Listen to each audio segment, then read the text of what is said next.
Hi everyone, hello, and this video today is not gonna look like any other video on this channel. It's not that well polished, it's not in a professional studio, and it's without any guests because this video today is about grief. This video today is my thoughts on various topics, but generally and most importantly is that I know that most of my videos are about mindset, about philosophy, about point of view, about enjoying life, being good to yourself, and all of this tips and tricks and everything that you can do in order to reach your greatest potential, in order to live life in a better, easier, more fulfilling way. And I bet some of you watching this content or any similar content been thinking, easy for you to say, easy for you to say when your life is great and you're not dealing with some big struggles. Um, so yeah, a couple of days ago, I got the news that my mom passed away, and she was a person I loved unconditionally. She was. Mm, she was a lot for me, and going through this experience of losing your parent, losing a person that you love so much, made me understood that any kind of traumatic and painful experience like that is revealing what you really, who you really are, and what you really know. Because all of the tools, all of the skills, all of the understandings is useless if in the moment of biggest need, in the moment of biggest crisis, you are unable to use it. And going through this experience, tremendous amount of pain and grief, made me see that I'm not only preaching something, but I actually follow those vision, follow those views in life, and it really helps. When we talk about grief, what actually I found super helpful is understanding on the concept of the soul and accepting the concept of the soul. Accepting that the soul came into this world in our physical body to live through experience. And when the person is gone, what actually gone is just the body.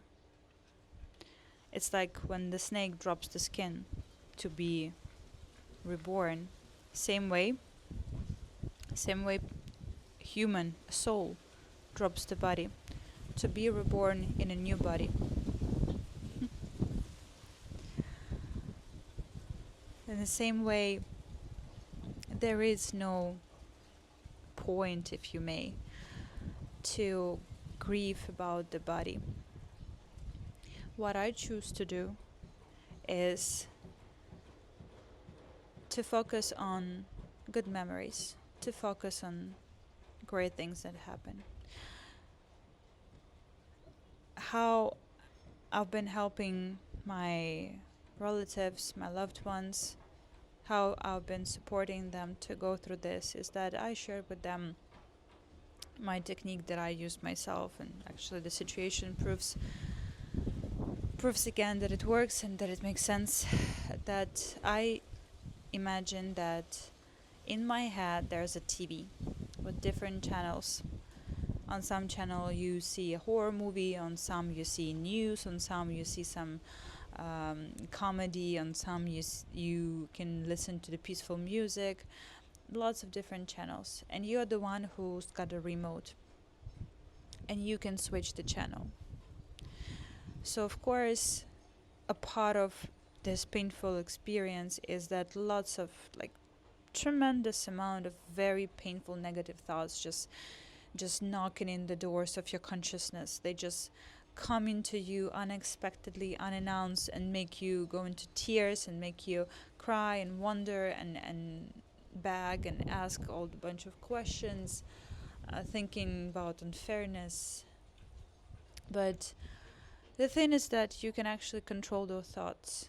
What you can do is you can switch to what I do in my case specifically. I switch to memories. I switch to happy memories with my mom instead of thinking about any negative emotions. I choose to remember our great moments together. I choose to remember what kind of amazing childhood she gave to me, how we've been close, how we've been sharing moments, how amazing, smart, beautiful, fun she was. And I'm focusing on that images. I'm focusing on that memories, and those memories also make me cry. But the energy that I'm given in this moment is different, and that's very important, because a part of grief is memory, is to remember the person and keep actively remembering this person. But you can choose how to remember this person. That's the most important part, is that you can either choose to remember the last moments, the last months and years, especially when it comes to the person who's been struggling with health issues. It might be not the best memory so far. It may be very, very painful. Or you can choose to remember the best moments with this person, something that you're genuinely grateful for, something that made you feel love. Because love and gratitude are two energies, two emotions that's so powerful.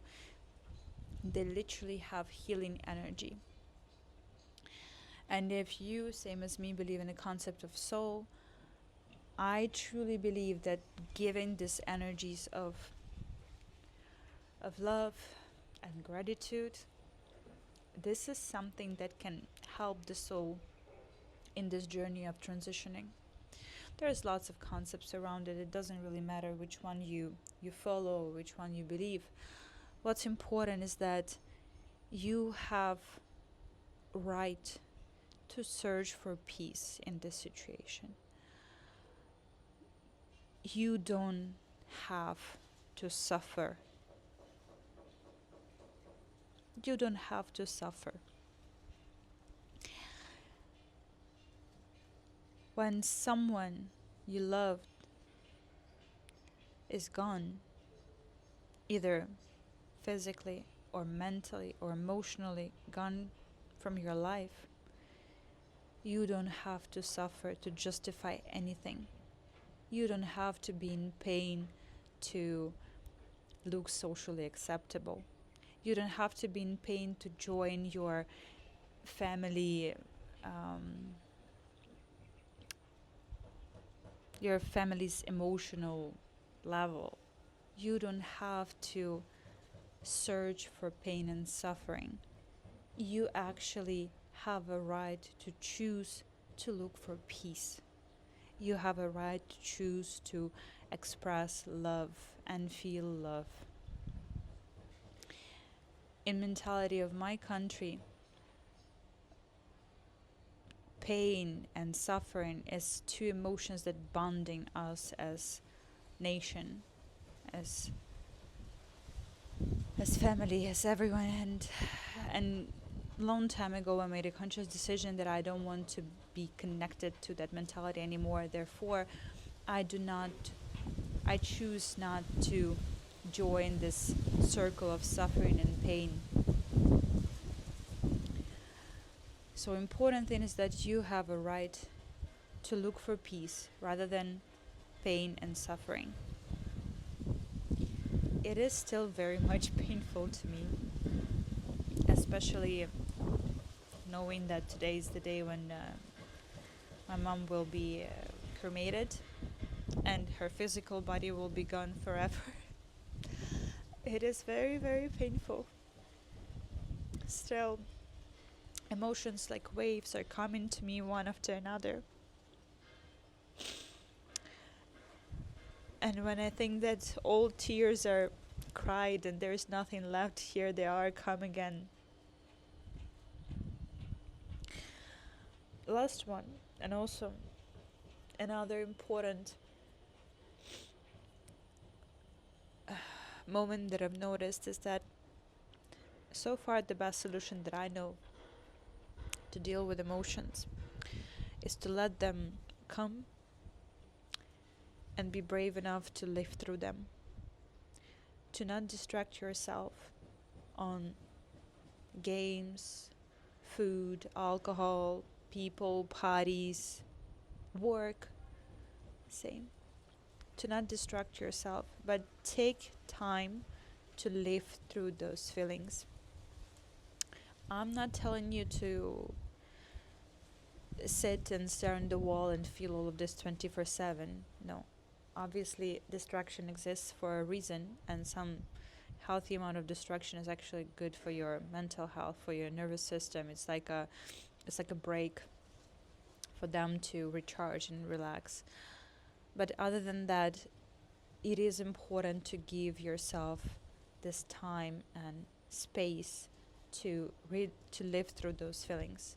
Even if you're a man, even if you're from my culture, a man, there's a saying like a man can't cry or shouldn't cry. That's all bullshit.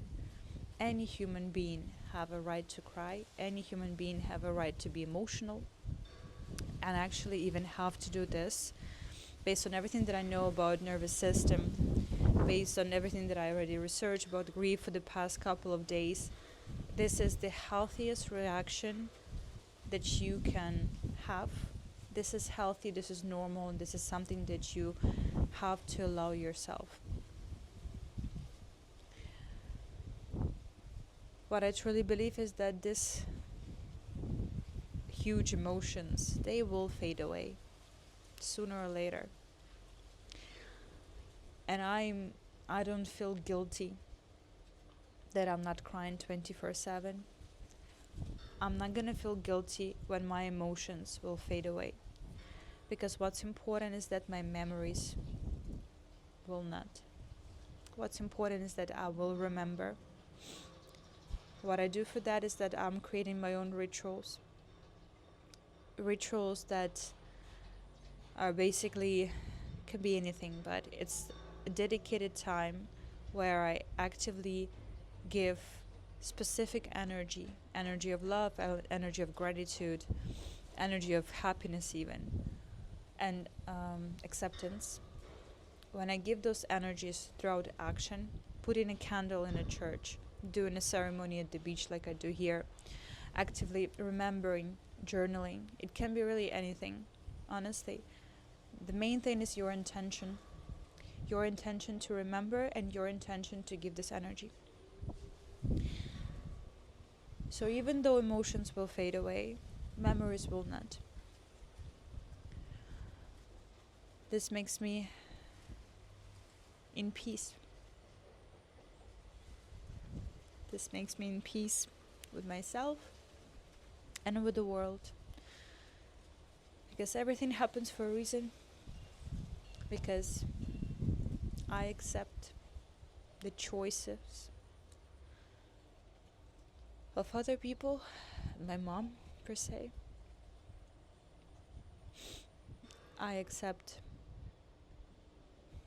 everything, to be honest. Living in acceptance is one of the things that gave me this sense of peace and easiness in life, which I'm so grateful for. This is something that I highly recommend for everyone to experience.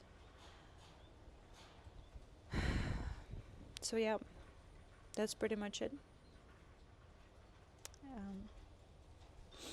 I'm sharing this information, these thoughts, with hope, first of all, for myself, to be honest. Because I've been talking about it, I've been journaling, I've been thinking, I've been talking to the sky and stars and ocean and everything that I consider my mom can be there at the moment. But saying things out loud helps to process. And the second thing is that if anyone, anywhere, anytime will find something in my words, any kind of knowledge, support, energy, well, then I keep following my mission, and that's the most important, because that's something that supports me as well, that I have this instrument of taking my pain and create something beautiful from it.